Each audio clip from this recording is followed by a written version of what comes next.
जनवरी 31 हमारे प्रतिदिन की रोटी मिनिस्ट्रीज की ओर से आप सभी को नमस्कार। आज के हमारे संदेश को लिखा है जैस्मिन गो ने, जिसका शीर्षक है पूरी तरह से मसीह के प्रति समर्पित।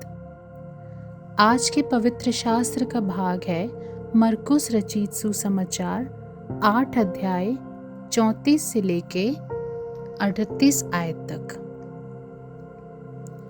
उसने भीड़ को अपने चेलों समेत पास बुलाकर उनसे कहा, जो कोई मेरे पीछे आना चाहे वो अपने आप से इनकार करे और अपना क्रूस उठाकर मेरे पीछे हो ले। क्योंकि जो कोई अपना प्राण बचाना चाहे वो उसे खोएगा, पर जो कोई मेरे और सुसमाचार के लिए अपना प्राण खोएगा वो उसे बचाएगा। यदि मनुष्य सारे जगत को प्राप्त करे और अपने प्राण की हानि उठाए तो उसे क्या लाभ होगा? मनुष्य अपने प्राण के बदले क्या देगा?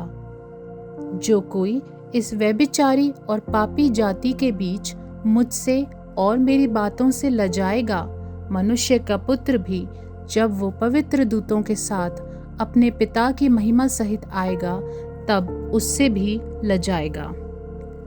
मुख्य वचन मरकुस 8:36। यदि मनुष्य सारे जगत को प्राप्त करे और अपने प्राण की हानि उठाए तो उसे क्या लाभ होगा?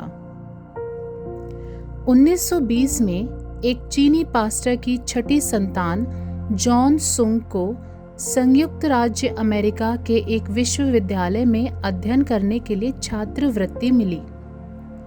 उन्होंने सर्वोच्च सम्मान के साथ स्नातक की उपाधि प्राप्त की, अधिक स्नातक कार्यक्रम पूरा किया और पीएचडी प्राप्त की। लेकिन पढ़ाई करते करते वो परमेश्वर से दूर हो गए थे।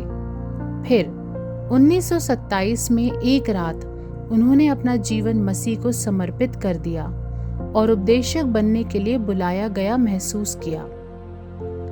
चीन में उच्च वेतन वाले कई अवसर उनका इंतजार कर रहे थे, लेकिन जहाज से घर लौटते समय उसे पवित्र आत्मा द्वारा अपनी महत्वाकांक्षाओं को त्यागने के लिए समझाया। अपनी प्रतिबद्धता के प्रतीक के रूप में उन्होंने अपने सभी पुरस्कार समुद्र में फेंक दिए। अपने माता पिता को उनके प्रति सम्मान के कारण देने के लिए केवल अपना पीएचडी प्रमाण पत्र ही रखा। जॉन सुंग ने समझा कि यीशु ने उनके शिष्य बनने के बारे में क्या कहा था। यदि मनुष्य सारे जगत को प्राप्त करे और अपने प्राण की हानि उठाए तो उसे क्या लाभ होगा?